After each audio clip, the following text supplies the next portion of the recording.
Hello. Welcome to Love Always Self. I'm Shyra. Hi, I'm Karista, and thank you so much for joining us for our special limited series, The People's Journey. Whoop whoop. And today we have a longtime friend, RJ. He is a first generation of Lebanese parents escaping a war. He specializes in neuro-psycho-pharmacology from the University of Texas in San Antonio, with a continued interest in how substances affect the mind and behavior. He currently lives in California, where he continues his career in the private investment sector. Welcome, RJ. It's good. Hi. Thank y'all for having me. I'm still blushing. Well, we're I get super beat with grateful a to blush. have you. Well, thank you. Oh, Thank you. I'm still digging the onesie you've got on, which of course I is a Bucky's, right? It's from Bucky's. gotta represent. Bucky's the Beaver. So if you're listening and you're not here in Texas, Bucky's is a pretty infamous, very large gas station, to be honest with you. I don't even know if you can call it a gas station. I mean, It's like a shopping mall of gas stations, right. the Galleria of gas stations Every treat you can possibly imagine, you can get there. It's amazing. and socks, Your brother said it. and apparently onesies. Yeah. Awesome. So RJ, thank you again for joining our people's journey. This is going to be a very fascinating conversation. And what we look for, honestly, is just to kind of talk about where you are in life and how you got there. So why don't you start off by talking to us about, like, maybe how did you get to a point where you were even interested in the subject of spirituality? What happened that caused you to go onto this path? I would say, and as cliche as it sounds, it's just death. Experience death from a young age and throughout life. I think most people, my age or our age, they don't really feel the pain of death until like mid to late 30s or maybe 40s, if hopefully that their family members and friends are healthy. I I'm going to say fortunately had the experience of death at a really early age. And I say that now because my journey has led me to believe that death is a beautiful thing and death is not the end. And having those passings, I don't call them losses because you don't lose souls. You lose the human body, the vessel that is meant for the soul, but you don't lose the actual essence.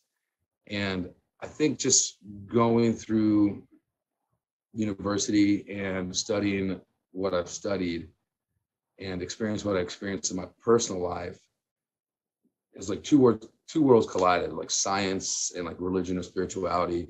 And I started connecting the dots and some things started making a lot of sense. And now more than ever, we have actual like bona fide science that backs up the spiritual world. And we have these famous authors and researchers and scientists. It's very, very interesting to see people with some like credibility and some, with some like backing that can actually write books and speak their minds, and people will follow, because before it wasn't a conversation we could have with one another. So I would say that it was death that started it first, and probably started with Uncle John when I was about like 11 or 12. That was a that was a rainy day in Austin, Texas, and I just knew something was off. Just went to Lebanon, came back, and Mom and I were driving down 35, and it just started storming out of nowhere. Like Texas weather, just one day is sunlight, and then the next freaking hour rain. Boom. Like, Yeah. something just chilled me to the bones, though, and I started crying, and my mom got a call from Lebanon saying Uncle John like fell down a mountainside. Oh, wow. He passed away. And with these, as a young lad, it's hard to process that, especially when you don't have people around you who really have processed it themselves. And it kind of just like carries over like generation. Like I think a lot of parents forget that children just absorb everything they see around them. So how they respond to environmental stimuli is how they're going to respond. That's why some people, in your life have anger issues, or some people in your life have very like compassionate like responses to certain like traumatic events or whatnot, because that's how their parents were, or they learned it from somebody they respected, in their lives. And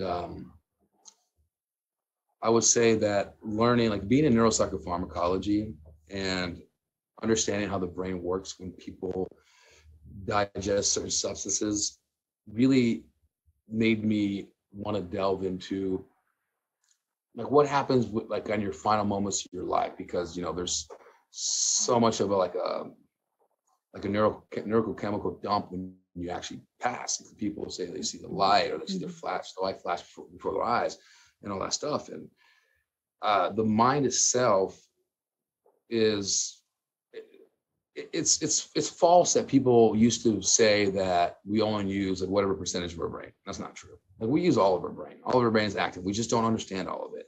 And I really believe that you have these three components of, you got your conscious mind, your unconscious mind, and your subconscious mind.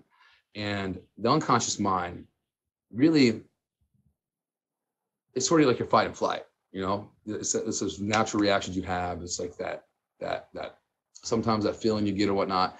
And I don't remember what article this was, but recently I read that 95% of our brain like processing ability is actually not our conscious mind. It's our subconscious mind, which makes you really think about everything you do in life. So that means 5% of everything that we do, like right now I'm speaking, I have this decision to speak and to move my hands and to blush or whatever, or to like take off this onesie because it's getting really hot. Like, these are all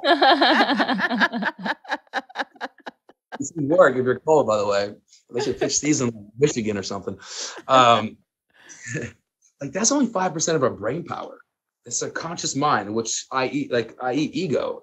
And people, I think, have this misconception of ego. It gets sometimes a bad rep because you think like, egocentric or like conceited or narcissistic and stuff like that. But it's not. Ego is what controls you.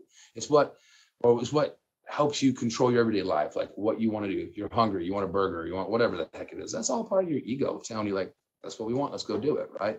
So it's really fascinating to learn that 95% of our brain, actually like what our brain does every moment of our waking and lives, when we're awake and when we're slumbering, it's our subconscious mind. And that part of our brain, I want to say, is connected to you and I, or the collective, whatever people in whatever part of the world, or whatever animal. Like people have these spirit animals, and there's a reason why people feel connection with certain things in this world they can't explain. Or when you meet that person, you're like, oh my gosh, I'm so like head over heels for this person. There's a reason why you feel that way, and it all comes from the subconscious mind. And there's these energy sources out there, like Joe Dispenza talks about it, and there's a lot of people out there who talk about these kind of things. Who's another guy I really like? He used to be the host of that show, Brain Games. I know what you're talking about, but I can't remember the name of the guy. He's really great to follow too. Gosh, I don't know why his name is slipping my mind, but like there's a lot of people out there who talk about this, and they're quantifying it with empirical science, which is beautiful. So that really what got me into like very interested. It started with the whole death thing and trying to explain death and what it means. And then obviously like the existential questions of why we're here and what is this universe or multiverse that we're a part of, and like how small we are in the grand scheme of things. So then I got down the road of like meditation and this researching different like plants and just how animal behavior, everything, human behavior. I mean, at the end of the day, humans are just animals. I mean, we've been civilized for a couple hundred years. That's it. So I remind people when humans do very unfathomable things that at the end of the day, we're just animals living on this rock. It makes sense. It makes sense if you think of it that way. So you can't really get upset. But yeah, so it started with death, and I mean, it's a everlong journey. It's never going to stop, even after I pass. I think it's one of those things where you take your lessons onto another life or another world, and then you get recycled into the whole ball of energy we call the cosmos or whatnot. The circle of life is so much more in depth than we originally imagined.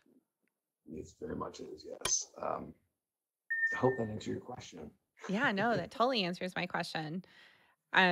I definitely find that everyone's journey to, I'm going to use the words awakening, right? Which is just waking up to the point where you're wanting to start asking questions about yourself, right?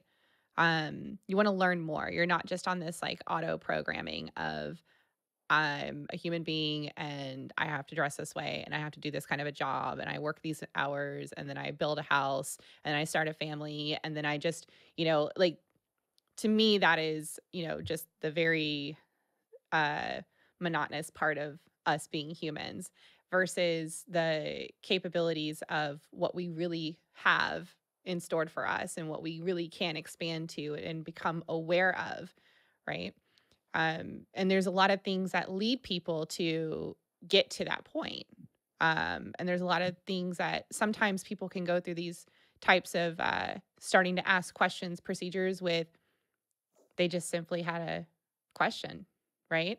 And they didn't have to, and those are the lucky ones that didn't have anything traumatic that happened to them that, brought them to that state of awareness that they started diving down that rabbit hole, and then there's some of us that have had traumatic experiences that led us to, you know, get to that point, right? And it sounds to me, based on your story, that you had a traumatic experience, and that's what kind of pushed you into wanting to start asking questions. What is this all about? Yeah. And then that always leads to, okay, what am I capable of? What else is there? Yeah. And I also think like in our world too, and even like some of the big New York Times columnists will admit it, it's so much easier to share bad news than good news, and there's a lot of negative news out there, negative energy and just negative like reactions toward things that we know of, but we don't see a lot of the positive light, the positive energy. And I'll admit, like when I was a teenager and after a few of those passings, I was a mortified and very depressed person. I was confused. My mom worked her butt off to support for 4 children, like a middle school education. So she didn't have help. And she didn't understand emotions like that. I mean, she grew up in the mountains in a village of like 20 people. They don't come into a country like this with all these like different like energies being bombarded at you at all times.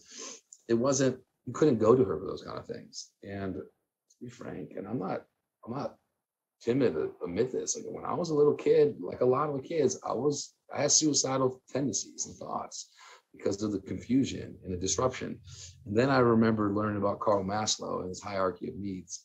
And just something switched when I was about 16 years old. Something switched in my brain. Like you cannot keep on like bringing yourself down. Like that is just so disrespectful to your body, mind, and soul. Like God, or whatever you want to call God, or whatever you want to believe God is, it's just a noun. So like people freak out about that word. But whatever God is to you, or whatever you praise or think whenever a miracle happens, that entity or deity created me and creates all of us. And we are here for a reason. We might not understand it now, but we will understand it at a certain point in our lives or our next life. Or, I believe in reincarnation, which is not what Maronite Catholics do. That's what I was raised. But your next life could be in the past, because time is non-existent when you're in the afterlife, and it's all put there for us to learn lessons. And in one of my meditative episodes, I was with this energy entity that I call God, and it was such a warm and secure feeling. Wow. It didn't have any type of structure. It just felt like this warm white ball of light right behind my left ear the whole time. And yeah, I was in an out of body experience. I was traveling the cosmos, and eventually, like long story short, eventually I ended up just floating in the middle of space. And Wow. have you seen the movie Doctor Strange? Yeah. So sometimes I think these movie writers like and these comic book developers or creators like Stan Lee, I think they're beyond human sometimes. I really do. Like some of like the movie Avatar. I mean, it has so many like hidden meanings to it. Yes. So much truth behind like the whole story and the tree, and there's science behind that too. Like that tree, like trees and the mycelium network and all that stuff. We can talk about that later. I really feel like these people have been touched by like angels or some extraterrestrial force or energy, or they've seen it somehow or like witnessed it. And there's a scene in Doctor Strange where he's fighting at the end. He's fighting the destroyer of the worlds, and he's on like that sphere, and it's this huge like gaseous entity or whatever it is. And I had one glimpse of God. It was that scene, and I was just an astronaut running like on this neon sphere, like kind of think about Tron, like the whole like. Yeah. So the sphere is, I'm not running actually, the sphere is spinning. So I'm just kind of running in place. And in front of me is that, and I'm sure this is like the fabrication of my mind, because I've seen this movie and that's how I like connect what a God would look like. It would look like the destroyer of worlds. So at first, like my heart rate starts going up. I'm like, oh goodness, what's going on? And, you know, God tells me, it's like, I am not destroyer of the worlds. I am the creator of worlds. Wow. I And just got at that goosebumps. point, yeah, it's so wild. And at that point, like I just kind of like launched in outer space, and I'm floating there, just like in my astronaut suit, and I'm looking out into all the cosmos. And it's almost like God leans over into my ear, and in my left ear, and he says, God is love, and love is God. And going through like mass, and I'm sure when people go to church, people have heard that phrase so many times, like repeatedly, and I've never really understood what it meant. And I talked to one of my life coach shamans about this, and it was he's never heard anything like this before, but it makes so much sense to me, at least, and to him. But there was this painting in his office, and the painting is all red, and in the middle is this black. It's black, but the black is the shape of a heart. And then it's not just all black. There's like little white dots. So it's like the cosmos, like stars. And he told me it took like 4 or 5 years. He had a vision of that. And it took him about 4 to 5 years to find an artist to paint it accurately to his spec. And I remember looking at that during my journey, because I kind of like snap out of it. I look at it, and I delve back into my meditation, my meditative state. And God whispers to me, he goes, God is love, love is God. And it finally clicked to me what that meant. And he explains, like, I didn't even have to explain it to myself. Like it's like a voice in my head that just said, God is love. I am all the love in this whole wide multiverse or universe, or whatever you want to call it. There's so much love within me that God itself could not contain it. So then I exploded. What we call the Big Bang. And it said that I created all what you see in front of you. And all this is love, from the quasars to the suns, to the meteorites, to you, to Earth, to the plants, to the trees. All of it is a part of me, all of it. And it's like in planet Earth is where parts of pieces of me, what I call your soul, your essence, it's not like a playground, but it's like your trials and tribulations to become pure again. So one thing that's why I'm not afraid of death. So one thing death is sort of like a reset. Like when you or I have gotten to a point in this journey of our lives, either we've learned all we could or we got stuck. God takes us from here and he reincarnates us into something else that helps us basically purify our souls, because what he or she or it is trying to do is pick up the pieces of itself and make itself whole again. And if you ever read the short story, some people call it a poem, it's called The Egg by Andy Weir. It's only about a 7 minute read, I think. Yeah. It's an incredible little story. And Andy Weir, I think, is one of those individuals, the same thing. I think he's been touched or seen something that, through meditation or whatnot, that has shown him the truth. And he discusses that too, is that we get reincarnated into different vessels, like our hands and our eyes and our ears. They're all just tools for us. We're all God. We're all godlike. So it's for us to go amongst this world and interact with one another and spread love and not hatred, and try to mind yourself and respect and understand, and just try to make the world a better place, and also at the same time create this holistic like essence within you, what people call heart, heart and soul. To me, that's God. You're Shyra, you're a part of God. Carrie, you're a part of God. We're all part of this existential ultimate energy called God. And he's just trying to collect it. And what's really fascinating is like in the Beautiful. Marvel, it's thank you. And then you think about like stories like Thor and like Asgard. Like what is Asgard? That's heaven. It's heaven. Like, Thor is a demigod, and he was born into it, but that's the whole like analogy of it. But we're all, in a sense, are demigods. We just haven't tapped into our full potential. And every time we get reincarnated, it's for us to learn our lessons. There's another book. It's an amazing book. I think I've mentioned this to y'all before. Many Lives, Many Masters by Mm. Brian Weiss. I actually And read that isn't that recently. It was amazing? so good. It's really good. And it's just like in one flight, you can knock it out. And you get off that plane and you're just tingling, like you just need to pray to something. Like it's facts. I mean, he has all this on documentation, recording. And that lesson of like, hey, when you get reincarnated, you're taking all your dirt with you because it's your job to cleanse yourself. But you don't remember it. But that's what our subconscious mind is. Our subconscious mind is the recollection of all our past lives or future lives and all the things that we've experienced out of this world. And of course, it's not our conscious mind, so we can't just like draw from memory. But that's why when people like meditate or they like, do certain plant medicines, they tap into that realm or that part of your mind that opens up a whole new world. And to me, it's not dream. Those are not dreams. Those are memories. I mean, I've experienced people next to me that have gone through some really, really intense journeys, and I'm 100%. I know those are like past lives for these people. I mean, it's just too real because those are not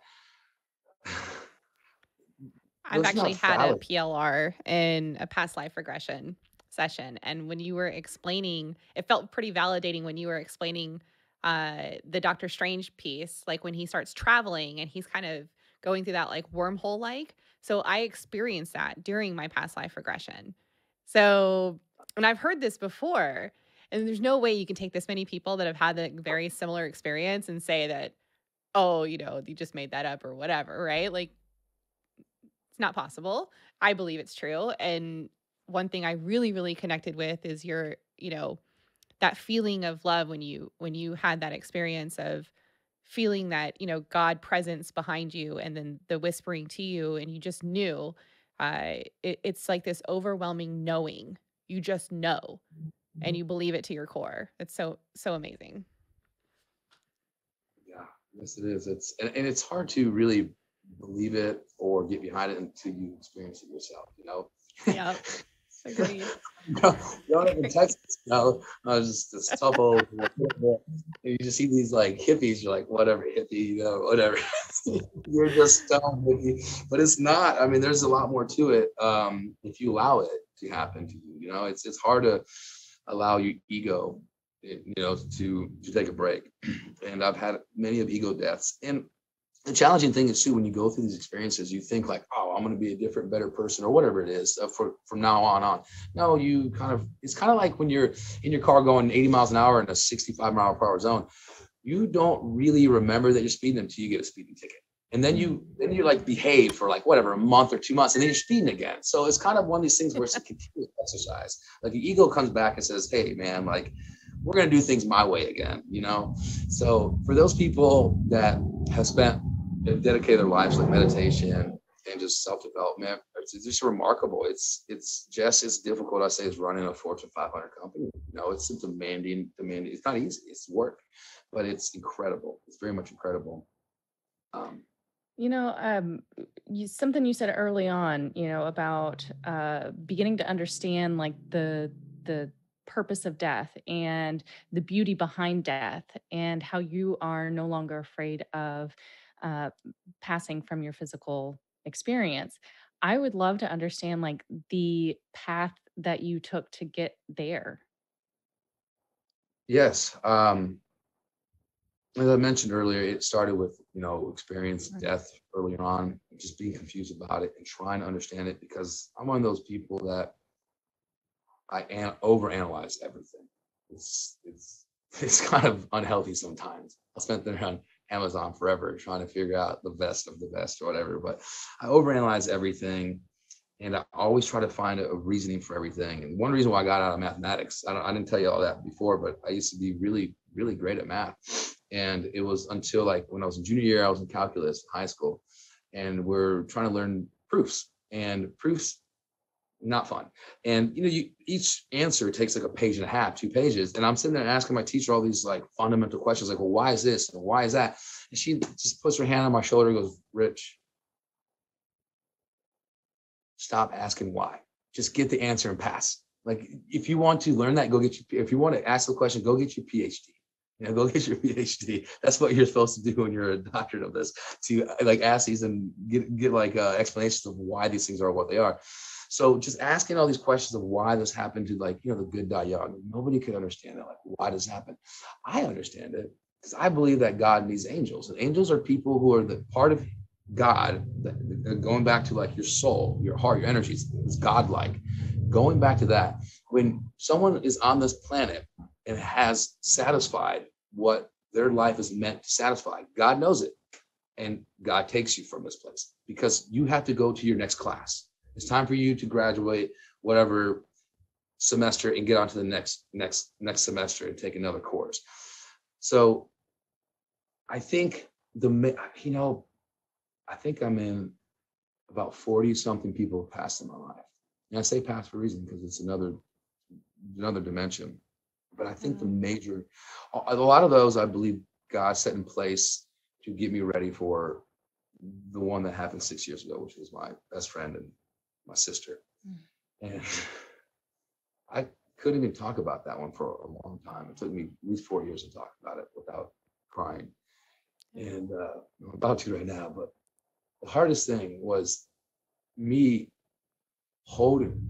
I had her in my arms when she drew her last breath on this planet. And to feel like her life force just come out as breath and just vanish into the atmosphere. I mean, it crushed me. It crushed me. And then I realized not only are people taken from this planet early for a reason that we can't understand until we meet God or whatever you want to believe in, those experiences have a chain reaction with everyone around that person. And that's why it's really hard for me sometimes to understand why. I understand why people commit suicide. I do. And who knows? I mean, maybe I'm wrong. Maybe that's an act of God too, in some weird, connival way. But that chain reaction has in other people. And I try to remind people that go through that pain, like, this happened for a reason. This is meant to take you off the path that you're on because you're not on the right path, and give you another path that you're meant to be on. So you need to like really analyze it and figure out why. Because when people pass, of course, they leave trails of like love behind, and also, I mean, a little bit of madness too. But when my sister passed, it really made me believe that the good die young for a reason, that God is fighting a war. And we see that even in science with like a lot of physicists. They have this theory of antimatter, and there's a concern that antimatter is consuming the actual matter in space. And who's to say that maybe antimatter is just like the negative evil energy of our world or the universe, and matter is the positive light? Because you always have to have two, right? And two's my lucky number. Two is an existence. I mean, look at our bodies. We have two of everything, just about, right? There's a symmetrical line here, and it's identical. It's just a copy. And two, to me, is required for life to exist. I mean, you don't have existence without equal parts chaos and peace. The yin and yang, hot and cold, protons and neutrons or electrons. You have just life in general does not exist without opposing forces, and you have to have that balance to create harmony. Polarity. So when I read like scientists, and who knows, it's just a theory. Everything in science is a theory, even gravity. Like, if I take my hat off and drop it on the floor, gravity's just theory. One day we might debunk it. Who knows? It might be called something else. I think people forget that sometimes, especially nowadays with this whole like crazy dilemma we got going on with like the pandemic and the vaccines and stuff. But when I read stuff about like a tip in the balance, and like same thing with like climate change or whatever it is, and people are like, oh my gosh, like we're all gonna kill ourselves. You know what? I do my part. I try to recycle. I try to like, take the shortcut so I'm not in my car as long, whatever it is. At the end of the day, I think there's something much greater than us that like planet Earth, Mother Nature will fix herself. Just regardless of what we do. I think we're going to be fine regardless. A good example of this is there's like 6, I forgot what they call them, but it's basically in the ocean where like the cross currents connect, and they're so large that that's where all the trash collects. So they had these like plastic islands in the middle of the ocean. I think the largest one's between Hawaii and Japan or something like that, or Indonesia or whatnot. And it's a massive island of plastic, and that's disgusting, right? And this article basically said like, well, look at the bright side of things. It creates an ecosystem for like different, I don't know if they're crustaceans or what they are, but different like creatures that can't live that far out in the ocean because they're more along the shoreline, and they're thriving and surviving on these plastic islands. So I just started thinking to myself, like Mother Nature has a way of balancing it all out. That It's is very very interesting. That's an interesting perception towards that as well, right? Like, because isn't there a kid that's like recently solved this, like the cleaning up the ocean? I'm gonna have to look that up because I kind of just put that in there, not having all the facts. But yeah, somebody created some big thing, and it's supposedly this kid, and I'm just like, oh my god, these younger generations are so gonna outdo us. But yeah, it's so. incredible. But I've never thought of that aspect of it, honestly. Like that's wild. There's 2 sides to every coin, right? Yeah. God, Yeah. 3. 3. Yeah. You can do someone of Jamie's like Joe Rogan has. We're like, look it up. And he's like, looks it up and put it on a screen for you. Right? Yeah, so I kind of derailed there, but yeah, you were asking how I got to where I am from like my experience in the past, or what was my turning point. It was, I mean, every passing or every hardship of my life, I wanted to self-actualize. So self-actualization, even when you do self-actualize, you become this like perfect holistic being, or what you think is what makes you happy, and you're 100% like, I don't know how to put it, but you're there. But whatever happens in your life, some traumatic, good or bad, it changes you. It's just like being a doctor. Like you always have to go get like credits every year to you keep up with the latest and greatest medicine, right? So your mind will shift gears whenever something happens to you, and it could be something even small. I mean, even falling in love does this to people too. I'm not saying that's small, it's huge, but even like beautiful things like that changes who you are. Even if you self-actualize, you got to re-self-actualize. And every time like a death, and I'm using death as an example because it's just everyone experiences it. I would sit myself down and say, what does this mean to you? And I mean, it's not about like, why did this happen to this person, or why does it happen to me? Like, what does this mean? And how can you use this to better yourself and help people around you? And sometimes it's hard to keep up with it because it is work. It's a lot of work. But I mean, I do that after every bad decision in investments, or anytime, when I was in school and I failed an exam. If people just would sit themselves down and just take 10 deep breaths in, or take a walk and let their emotions subside, and just think consciously what that event in their life, or how it affected them, and what they're going to do about it for like the greater good, it gets you one step closer of getting where you need to be. And sure, there's a lot of people out there who have mental illnesses, and it's something that I think, especially our country, needs to talk about more. creates a lot of problems. And medicine can't help those people, at least not like, modern day pharmaceutical medicine. They can just, all it is sweeping the problem under the rug, Or adding new side effects. or add new side effects. Yeah. And there's a lot of research out there that the placebo effect. Oh my goodness. Like so many people can heal themselves just with believing they've been healed. I mean, I can tell you stories about like surgeries and stuff where people never got surgery and they went about their lives like they had it. And 2 years later, like, hey, by the way, psych, you never got surgery. Passed off your grandson because you believed you did. But that was Placebo that was a effect. tic tac.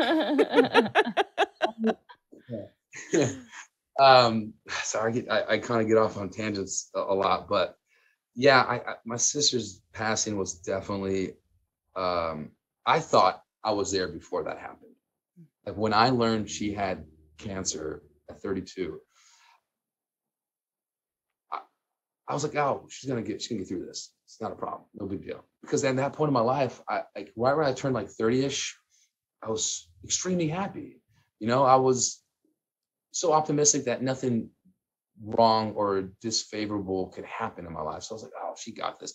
And there's something to say about that kind of energy. Like when people are ill, and people like prayer, for instance, people call it prayer in the religious, in the religious world. But if people just pass on good vibes or good well wishes to people, or just really show their support and love, those people actually recover faster and survive things they should not have survived or come out better. And they even do that with plants. There's research on plants. They pray for plants across the world. They meditate and think about these plants and give it like good, what people want to say, good vibes, or good energy, or they pray for them and they grow greener, stronger, and better fruit or whatnot. So there's something to say about that. But I was so optimistic at that point in my life that I didn't think anything bad would happen to her. And it did. And then it happened. And it destroyed me. But it made me realize, like, I'm not done yet. I'm not done yet. And our creator has done this for a reason. And my sister was an amazing soul. And that's what was so hard about it. She would have been an amazing mother. I know she would have raised great kids for, to help this world and future generations. But it was not her time. There was something that she learned early, and she was not able to actually share that lesson with people and with her vessel that she had in this life. So she needed to be reincarnated into somebody else or something else to make that difference. And who's to say that she didn't already experience being a mom and doing some pretty phenomenal things in different lifetimes already, right? Maybe those things are running kind of on a parallel side. And then you can also think about the catalyst that took place from her passing that even pushed you. And that could have been an agreement that you two had. That this traumatic experience is going to be for you, RJ, and for those that loved me, and allow you to do things that will help so many people. It's incredible just the impact you have on an individual that you smile at when passing by or you're just polite to. And if you think of an act that's that small, that actually has a trickle effect in everything that happens throughout their day now, and then you think about what your sister has created in your heart and the hearts of those that love her, and how that's now spread out so far with all the great things that you are doing with your life and that your family's doing and her friends and so on and so forth. And it just keeps growing and going. It's almost like contagious. It really is. It's sort of like when you buy in the holiday season, when people buy the people behind them something, they buy the people behind them something. Yeah. I mean, it's like that all the time. People need to be more charitable. And it's not just about like money. And I think it's society, kind of makes people believe like you got to have like this big house, this fast car, and all this stuff. And sure, those are nice things and those are fun, but that's the wrong kind of attention. It's science. People are much happier when they're charitable, when they help out other people. It doesn't have to be something big. Like to be frank, I don't really give to Red Cross because that money's not going to those people 100%. I'd rather personally give it to somebody or do something with my own two hands, you know. I realize how charitable I am because I do put people first, which sometimes is very taxing, but it's part of the thoughtfulness nature, you know.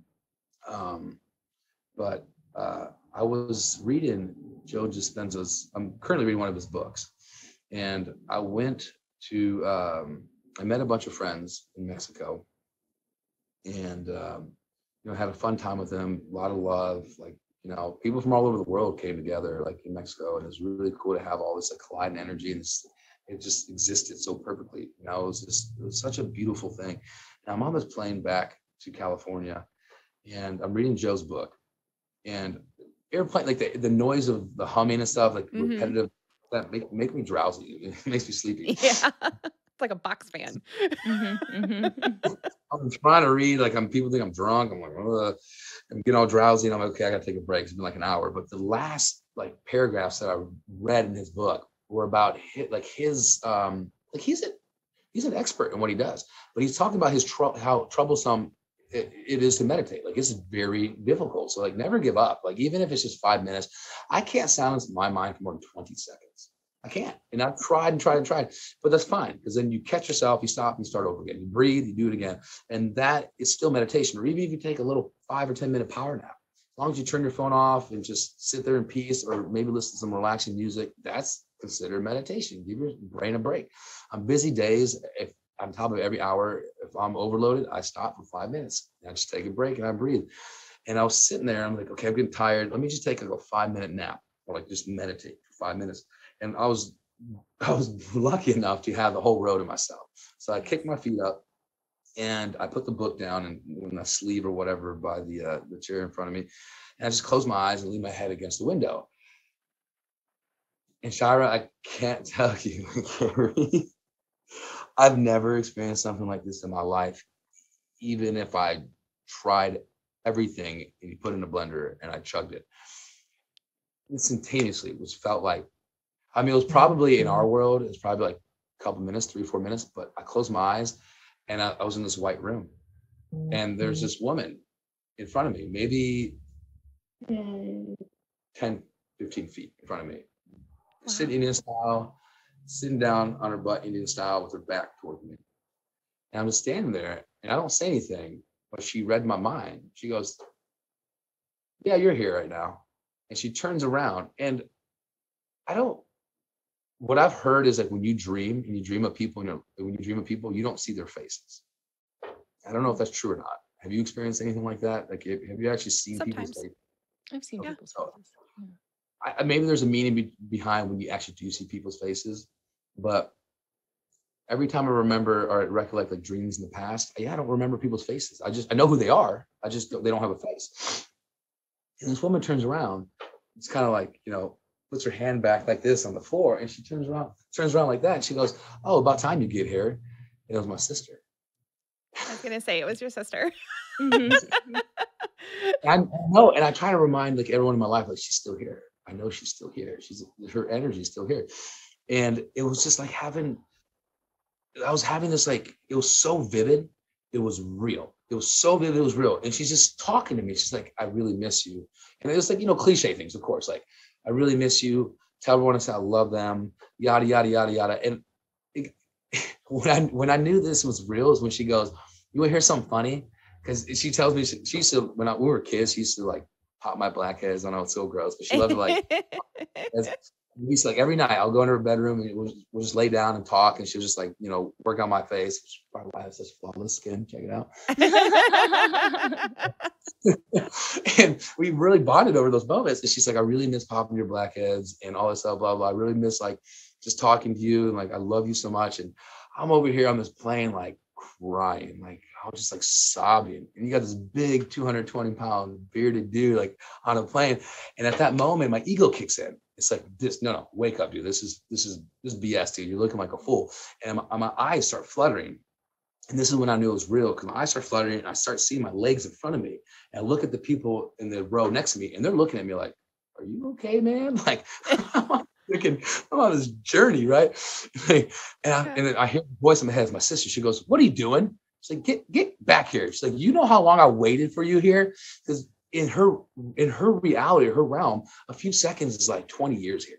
You know, so she's like, she's waited. Like, she's like, you know how long I've waited here for you to show up. You know how long you've waited to be here. Like, get back here. And I close my eyes, and she goes, well, she's like, good. That's what I thought. Like, she has a little sass. Yeah, she's sassy. When I knew it was real, because then she goes, you want to hear something funny? And this is her like showing me that this is not just a dream. I was definitely connected to her wherever she is. And she goes, you want to hear something funny? I go, what? And she goes, my father passed when I was 16, when she was like 18. And he was a challenging man, to say the least. And he very hard. He was from a village in Lebanon too, like in the mountains. And she goes, Dad's still here. What do you mean? So people call it purgatory, some people call it a void or whatever, but it's a waiting room. It's a waiting room for God to tell you, like, hey, I know where I'm going to put you next. Like, this is where you need to be to try to learn your lessons so you can become more godlike, so I can have you back at home, which we call heaven, or what some people call heaven. She goes, Dad is still here. I'm like, what do you mean? It's been like freaking 18 years. And she goes, yeah, you want to hear what's funny about it? I'm like, what?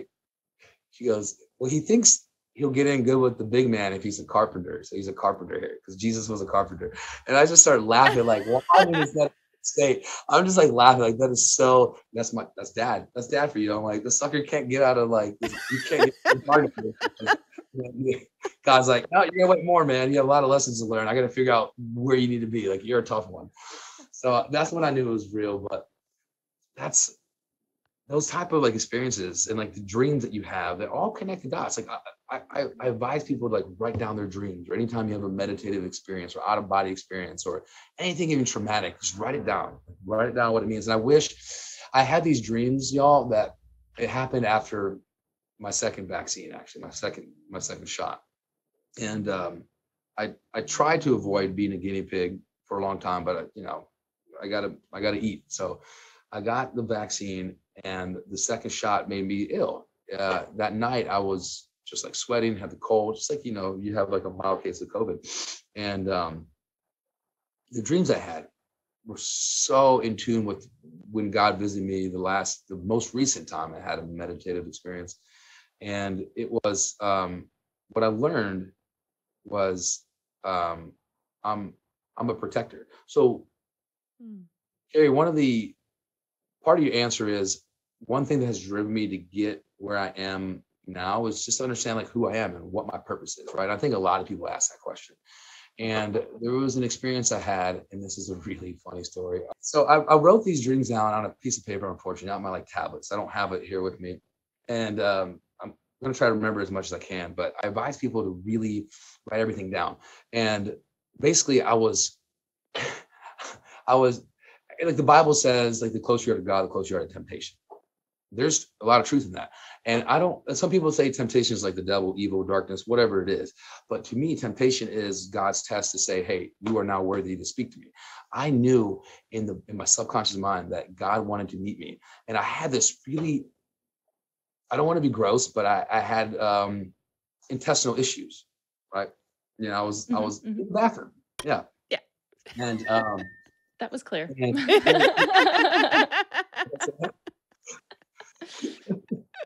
So God came to me while I was on the toilet. Isn't that crazy?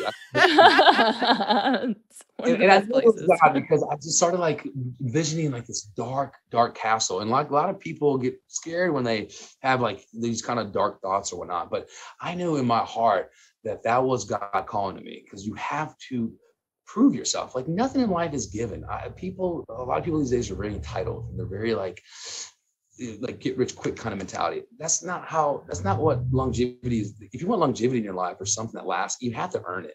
And I think that's a fundamental rule of God. Like if God wants to speak to you or come to you, you have to earn it. So I remember just like I was, in a lot of pain, and it was just in this dark, almost like Castlevania castle, and I'm traversing through this darkness, and like the doorways were Black Widow legs and like stuff that will freak people out. Like, oh hell no, like I'm not going down this. And they'll just like wake up like I'm out, done, right? Wash your hands, I'm done. As soon as you said spider, I would have been out, so it's all good.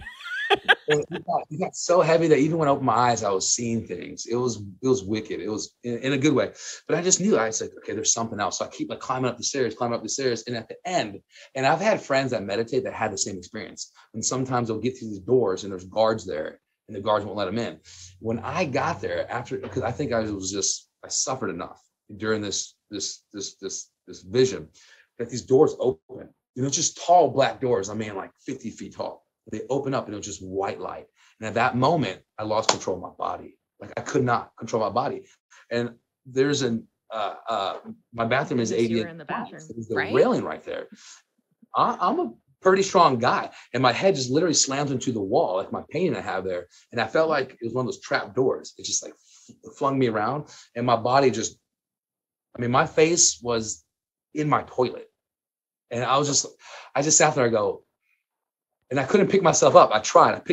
Struggling to pick myself up on this handicap bar that's next to my, right there. And I'm picking myself up. And then I just lost control again. I had no power at all. None.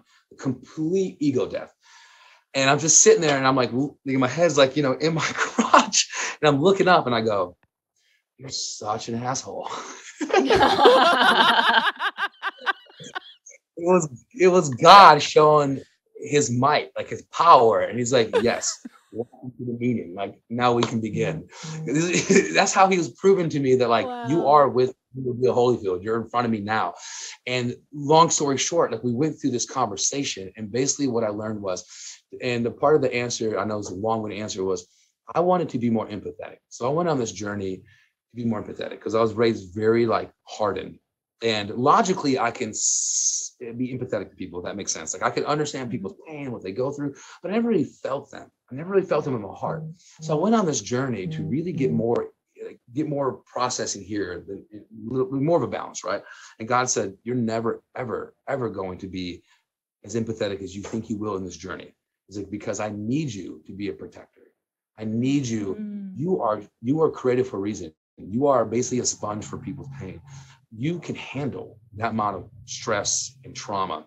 I have people like you all around the world that you need to be there for people. When people need a shoulder to cry on, you're the one. And he's right. Like I've seen some really terrible things in my life, and I keep on going. It's so fascinating. And when I had those dreams after my second injection, and I never, by the way, I seldom remember my dreams, seldom. And there's 3 dreams. And I'm so bummed that I didn't put them on my like cloud, whatever. But one of them was just like a kind of like a warm up, silly, whatever. I was running from like friends that are dressed as zombies, and like everyone's going the opposite way. And I'm telling everyone like, run. And I'm laughing about it, right? I'm like, what the hell does this mean?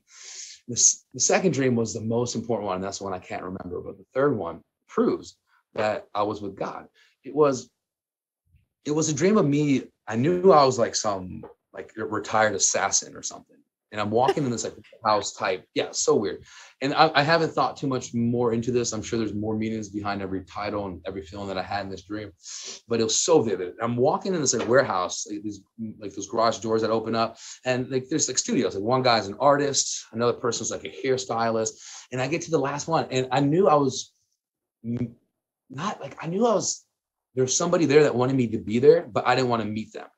And I look into the third room, and as I'm looking, there's a bystander, like it's just a random guy, and he's trying to find one of these sweets. I don't know. He's probably going to like go buy something. And there's these 3 gentlemen, and I knew them from my former job. They're all assassins. And I'm like, oh crap. So I start running because they start shooting at me. And this guy gets stuck in the crossfire. So I grab him and I'm running. And the whole dream was me just running from these guys and saving this guy's life. So I was like, that's what protectors do, So it was kind of like an analogy of like, hey, this is your job on this planet Earth. So to answer your question, I wanted to understand more about my purpose. And I think I'm getting pretty close to it. That's and I think amazing. people understand, it's kind of like a video game. Like you have like, when you play those like multiplayer games, like one person's a nut, one person's a wizard, one person's a necromancer. I think everyone has like a theme to them, and you have to like figure it out. And even if you don't, it's not a big deal. That's what your next life is for. But once you figure it out, that's when you become successful. Wow.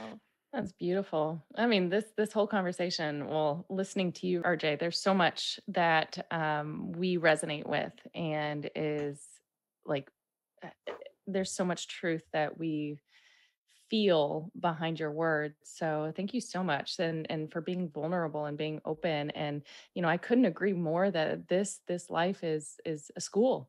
We're here to learn. And even though we may have deeper understandings of what death means, it doesn't mean that that understanding takes away the pain of losing that physical experience of our loved ones. So thank you for Yeah.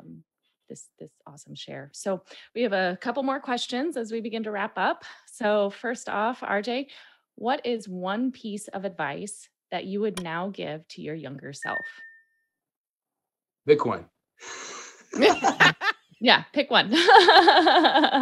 Rapid fire questions. There we go. How about that? Man, one piece of advice I would give to my younger self would be to, take a walk. Take a walk. Like when things get rough, take a walk. Don't decide when your emotions are raging. Don't shun people for their mistakes, because we're all imperfect. Oh my gosh, that's Take a beautiful. walk on the wild side. What's that song? And last but not least, what does self-love mean to you? Ooh, that's a great question. Self-love to me means when you don't really, I guess you don't really care, but what other people think of you doesn't matter, because you love yourself to a level where you're doing good in this world. So when people judge you, or what kids say was throw shade or whatever, that just means they don't love themselves. So self-love is when you're at a point in your life where you can you can share it. Like self-love is when you love other people wholeheartedly. Because I always tell people, like, how do you know who to love if you don't love yourself? So when you find that person in your life that you love, and you have this harmony, that means you've loved yourself, and now you're sharing that love with other people, and that love is support. So when you become supportive and people rely on you and they can't live a day without you, that's when you know that's what self-love is. It really is, because you have to love yourself before you love other people. Oh, that's beautiful, RJ. Thank you so much for sharing your story and for being here with us today. I really couldn't imagine the things that you've gone through just to get to where you're at, but I also couldn't imagine you being any other way. It's just imperfectly perfect. So, thank you all so much for listening. And don't forget To love first love last. and love always. Bye, everybody. Bye.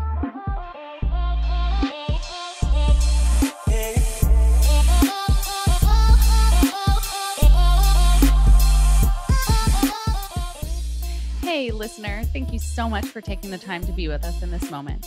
We hope you enjoyed today's episode, and we look forward to our next connection. Don't forget to like, subscribe, and follow to stay notified of new content from Love Always Self. If you have any questions or topics you'd like for us to discuss, please hit us up on any of our social media platforms linked in the show notes below. I'm Karista. And I'm Shyra. And until next time, remember to love first, Love last, and love always.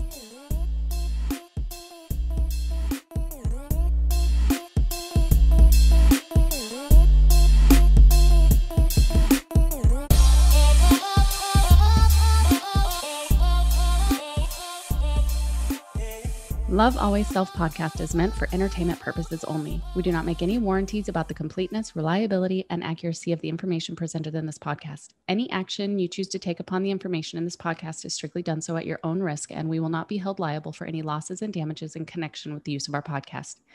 Any and all medical concerns should be addressed with a licensed healthcare provider, as well as any questions that may be derived from the information discussed in this podcast.